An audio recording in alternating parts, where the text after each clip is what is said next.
Go. Go. Bird. Greetings, cardboard architects, and welcome to another episode of Command Tower. In this video, we've got some 4-player melee commander action for your face.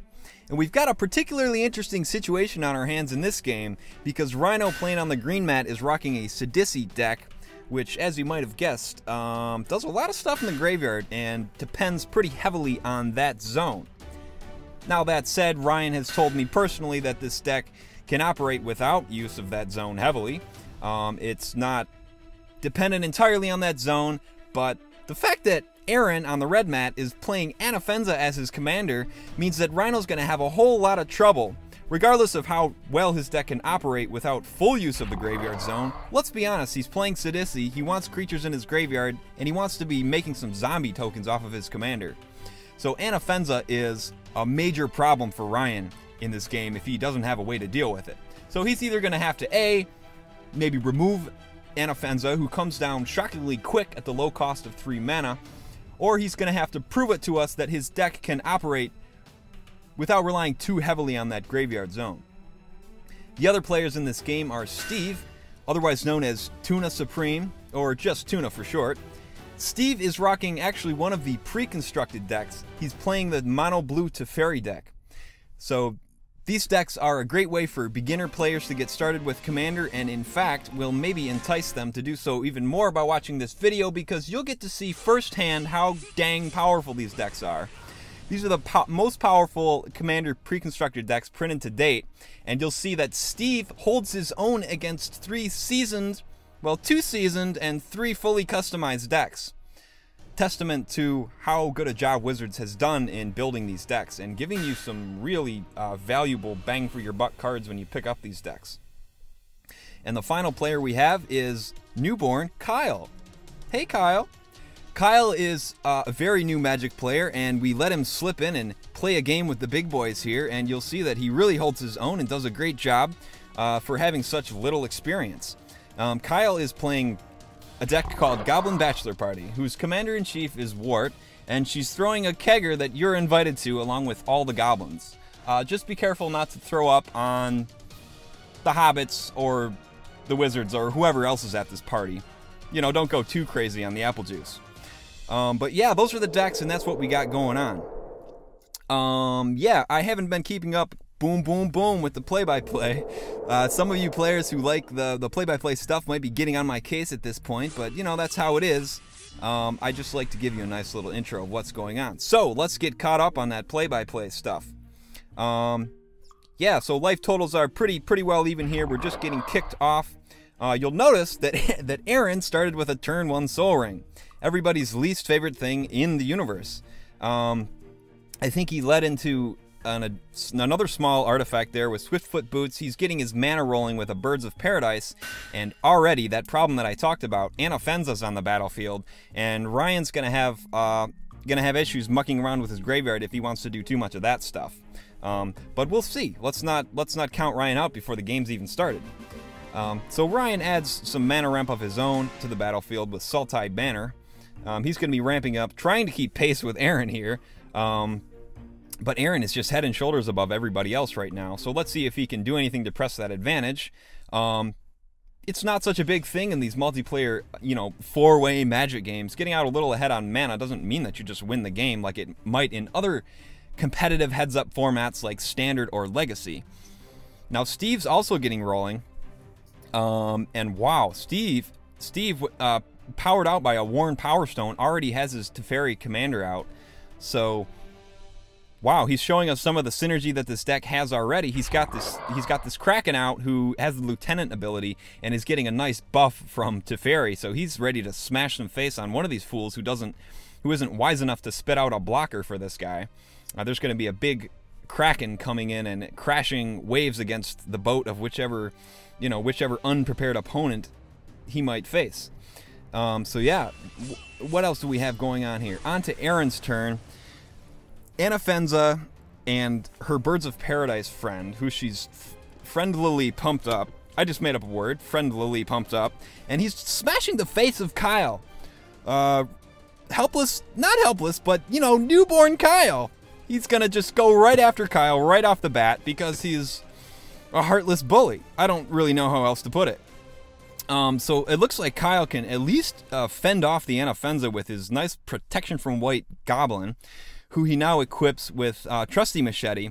So you may have scoffed at that little guy when he came into play, but look at him now. He's a 4/3, and he can slip right by white blockers.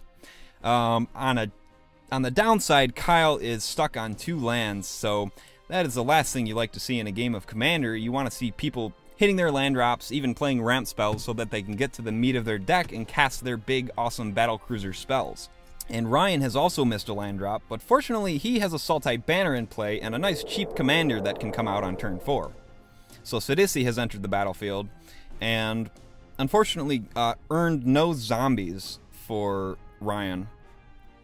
I believe that he won't get the zombies when Anafenza's in play. I'm not positive on how that ruling works without looking directly at the card, but I think that's why he didn't get any zombies, is because Anafenza's out on the battlefield. But moving on to Steve, he's going to spit out some more juice for us. He's got a mysterious morphling creature, so we'll see if that comes into play later. Keep your eyes peeled to see what this little morph guy might be, what kind of mischief he might be getting up to. And he also casts another interesting, tricksy, typical blue card, Dulcet Sirens. May not seem like the most powerful ability, but, and especially for those of you newer to Commander, take note, an ability like that really has some great utility because of the way that these multiplayer games work. It's quite a political card, and it can really get quite a big advantage in your favor that you might not expect with such a weak ability. But anyway, Steve does send his giant Kraken splashing in at Aron for a whopping 7 damage. He's gonna protect, be Kyle's protector, I guess, or at least get revenge on him for his relentless attack on this new player. But it's gonna cost him another thrash back from Aron here. He's gonna try to remove the Dulcet Sirens of Steve's with his removal spell, but here comes this morphling creature. Steve's got a Willbender, and he's gonna redirect that stuff directly onto Aron's creature. So sorry, bud, but you just removed your own guy with that spell. The Willbender says, girl, not today, not today, not happening, not on my watch. So here you'll see Aron's gonna say, wait a minute, okay, this really stinks. You're gonna take out my guy and make me look like a fool in front of everybody. But first, I'm gonna tap my guy. I'm gonna pull the counter off. I'm gonna put a +1/+1 counter on my other creatures. Cool. Okay. Now I'll go in the corner with the dunce cap on. So, yes, Aron's creatures now have vigilance due to this this Sands enchantment. So he's sending his Birds of Paradise, who has vigilance, at Kyle again. This man knows no control. He is relentless. He's just going after this newborn player with just absolutely no respect for the fact that he's I don't know. Maybe he's trying to teach Kyle a lesson about the hard knock life of Magic. You know, you got to be ready for people to come in and attack you. And if you're going to be sitting on your hind legs all game and not doing anything about it, then you will get run over. So why not teach him the lesson now than later? I don't buy it. Quit being a bully. So Ryan has a Crypt Ghast. I was talking about how important mana is in Commander. You know this. I've said it a million times. But Ryan's got a Crypt Ghast, and this is going to start doubling his swamp production. He's only got 1 out there right now, but maybe we'll see more to come. And this is a nice ramp card for Ryan. And he actually has the added bonus of having the ability to do some extort stuff. In a multiplayer game, extort is especially powerful because here you'll see, instead of just the normal 1 life, he'll be gaining 3 life by draining 1 from each of his 3 opponents. So Steven has surprisingly not done anything. So watch out for the blue player here. We might have some counter magic up. We might have a big bounce spell. We'll see what happens with that. But I don't trust Steve over there with his 7 mana open, especially after all the juice that he's cast before. Moving on through Aron's turn here to catch up quickly, he's got an Akroma's Memorial, which is going to insanely a powerful offensive artifact that's going to allow him to do even more damage. So Kyle now is onto his third land. I think he got his third land last turn, so that's good, but he's still missing land drops and still has a while before he gets up into the juicy 5, 6, 7 range where he can start going a little nuts. But he does bring in a Goblin Chieftain and wants to go hurry, hurry, rush, rush with all this haste and smash in at Rhyno. He pushes through a little damage, but at the cost of losing his Goblin Chieftain to a oversized Sidisi blocker. So Ryan is going to keep the mana going here even more. This is great. He's going to do a little ramp with his Seek the Horizons, but first we've got a Cyclonic Rift. The most oppressive and depressing board wipe in Commander. This is a problem for everybody except Steve. Cyclonic Rift is such a big game changer in Commander, and you just saw there why. Nobody was trying to combo out or do anything insanely crazy, but he bounced so many permanents right there, and he's in a favorable board position. And as you might know, this card is not only a defensive card to where you can slow your opponents down, but it's also an offensive card as well. And Steve will probably show you why. It's very obvious. The whole board is empty, and he now has the opportunity to attack into one of his 2 opponents with no blockers. So Steven is looking real good here, showing what these pre-constructed decks are made of, and he adds a Stitcher Geralf to the board. Something in the style of Sidisi, as a matter of fact. Steve here showing the Graveyard deck, how to play the Graveyard deck. And has the ability to mill some opponents and start creating some sizable zombies. And he'll use the plus ability on Teferi to get a little extra added card advantage. See if he can find even more juice. I'll tell you, he's doing pretty dang good, but he's going to keep digging and digging and not let up the gas until he gets home. Birds of Paradise comes back out. Yep, Soul Ring, Swiftfoot Boots. Aron's going to spit his entire board back out post-Cyclonic Rift. Been there, done that, right? Brave of the Sands comes back down. He's got a lot of cheap spells, so he's just going to spew his board back out. And, what's going on here? Steve's got some trickiness.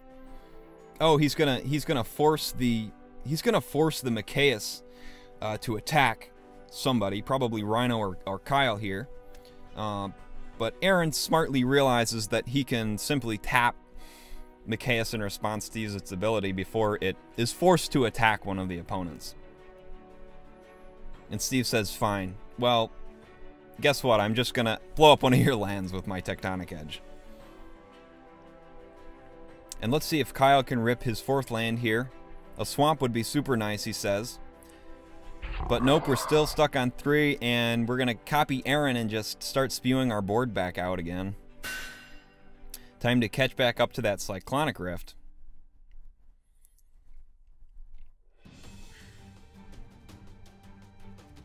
And Ryan now has his, Ryan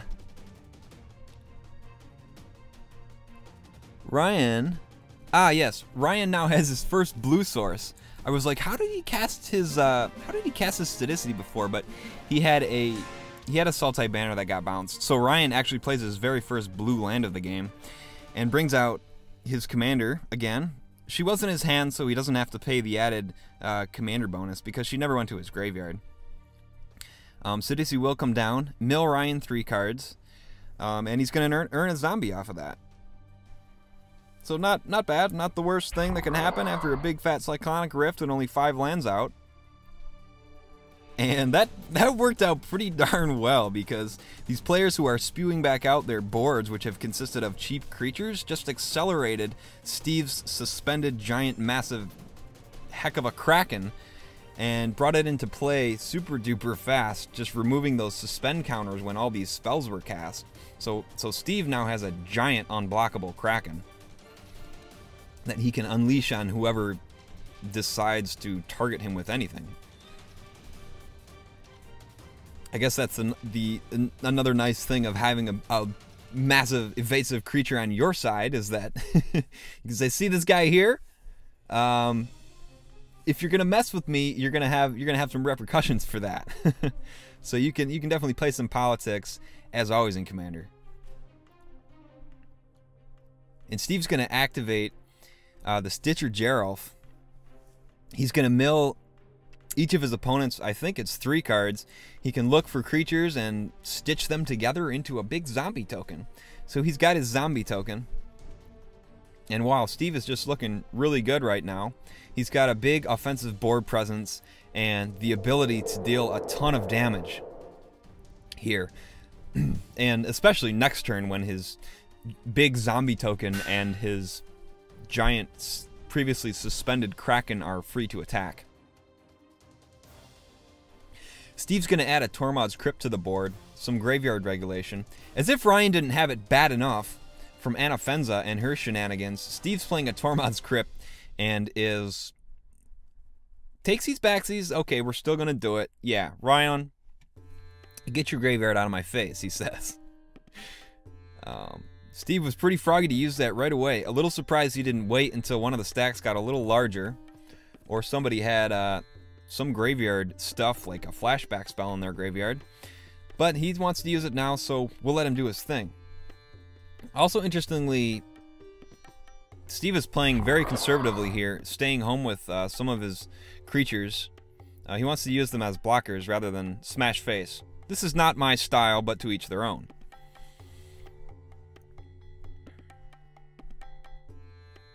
Ryan's got a Sultai banner. He's bringing back the ramp, and he's bringing back the ramp again with a Crypt Ghast. So Kyle has added another small board to his board state, so he's still looking a little shrimpy over there. But we'll see what he can do. Unfortunately, he's still stuck on 3 lands, so Kyle is a little bit in la-la land for this game, unfortunately. Steve's going to add some more mana ramp to the board. Everflowing Chalice, a nice, flexible ramp card for Commander. You can do your thing in the early game, or you can just go big in the late game.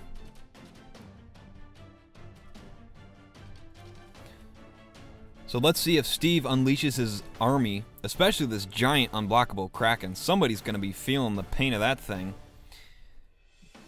Wow, Steve is just, with this pre-constructed deck, he's kind of dominating this game right now. Phyrexian Ingester comes down, eats Ryan's commander, and pumps itself up +3/+3 due to Sidisi's power and toughness. So Steve sends his attack across the table at the red playmat. So he's still going after Aron. I guess he did not like what he saw out of Aron in the early game, going after Kyle like that. Or maybe he's just lazy and attacks the person that he's looking at. Either way, Aron's going to come in and looks like he's going to chump block with his Birds of Paradise. But that's only going to save a little face, and he's going to take a ton of damage and drop down to 7 here. So a big hit for Aron. If Steve's army is inclined to come that way again, Aron's only real out is to wipe the board here. And it looks like he's got nothing of the sort going on.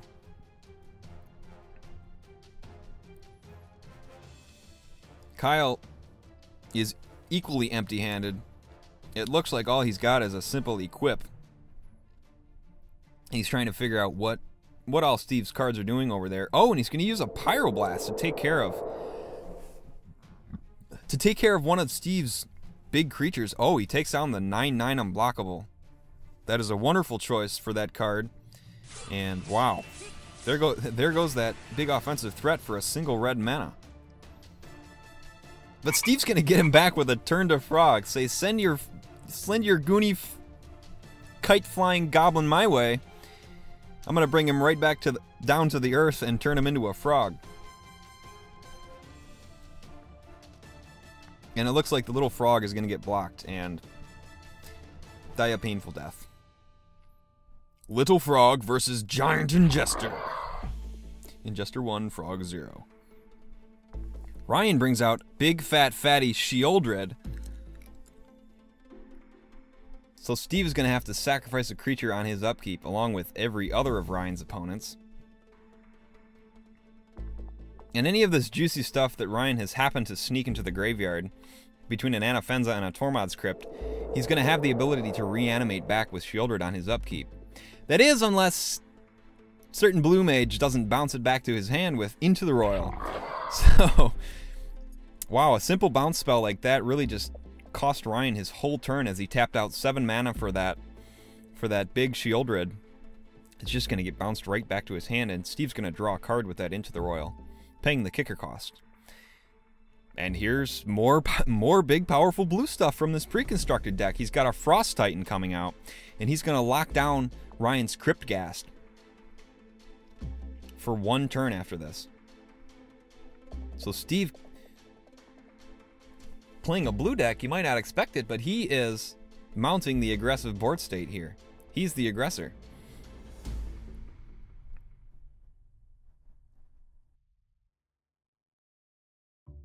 Looks like Steve is thinking about activating his Stitcher Gerelf. Maybe he's going to wait till post-combat. Let's see what he's thinking. Yeah, he's going to attack.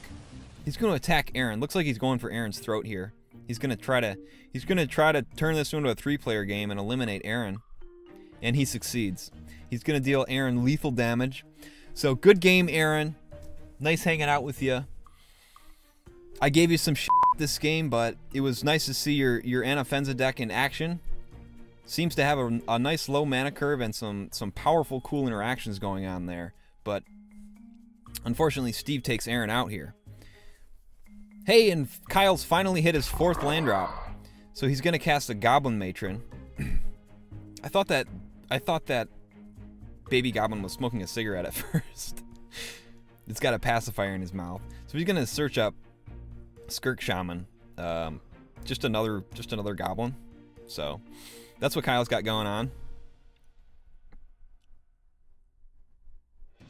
Sticking the machete on his Goblin Outlander, so he's got a somewhat sizable protection from white creature. Fortunately, all the aggression that's probably going to be coming his way is the color blue. So Kyle's not looking too great here. Ryan's Crypt Ghast, he remembers, will remain tapped from that Frost Titan.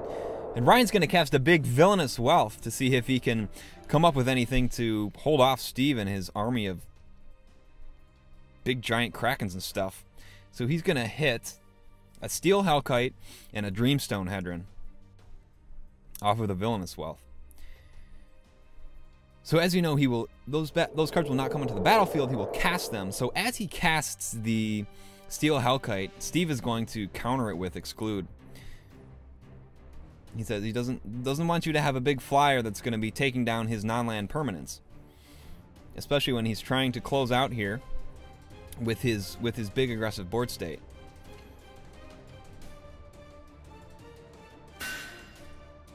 And Steve will cast an Unstable Obelisk. Mana ramp not exactly what he needs in the late game, but the second mode on that card could help him deal with any problematic permanents that he doesn't see coming that might actually be able to, say, wipe the board or deal with his army somehow.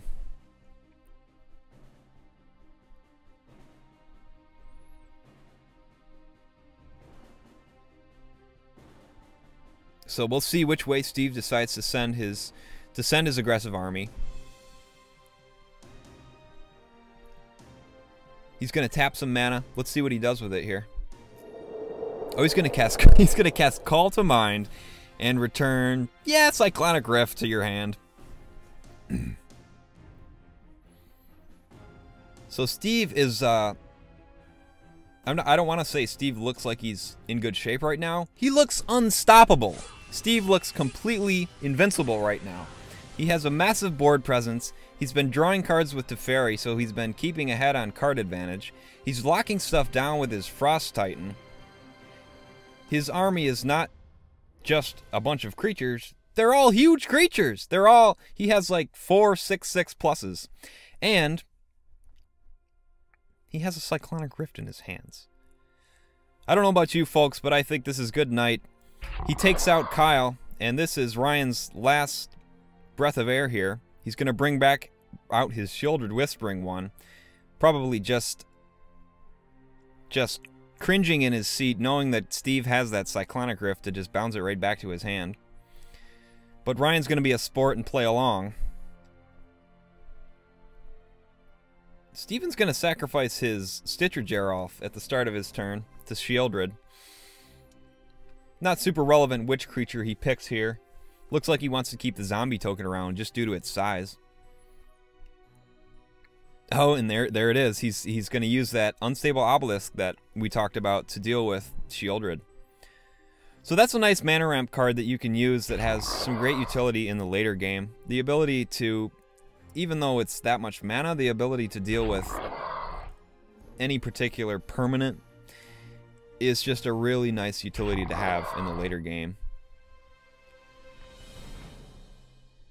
And, yeah, Steve is just going to flex his muscles even more.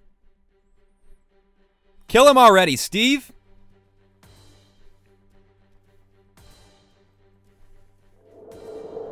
Okay, let's draw some more cards. Let's play some more creatures. But really, looking at some of these cards, just like Concentrate, Azure Mage, Seagate Oracle, this deck has the stuff to really get mad card advantage. And there comes the big attack, dropping Rhyno all the way down to 4. Can't quite finish him off, but Rhyno is all but toast at this point. See, what can I scry into? Anything? No. There's nothing there, man. Nothing's happening. But he is going to Dread Return back his Shieldred, so at least we get to see some of the cool stuff that Ryan's got in this deck. A nice Reanimate spell, bringing back his big old creature.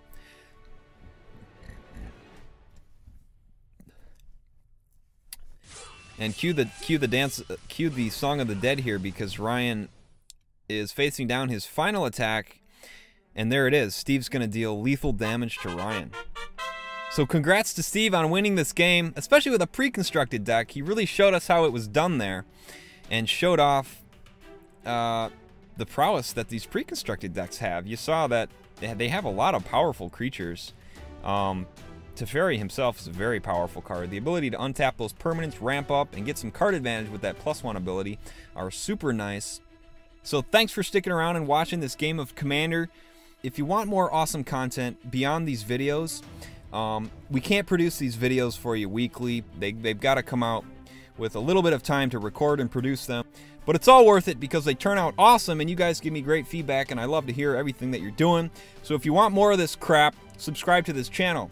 And if you want to see some other stuff, we've got insane gameplay posts where I show you cool images of stuff that's going on in the format, cool card combinations that you might not have thought of. We've also got strategy articles. Go over to facebook.com/DodoBirdCommander and check that junk out. It's pretty saucy, not gonna lie. We're also on Twitter.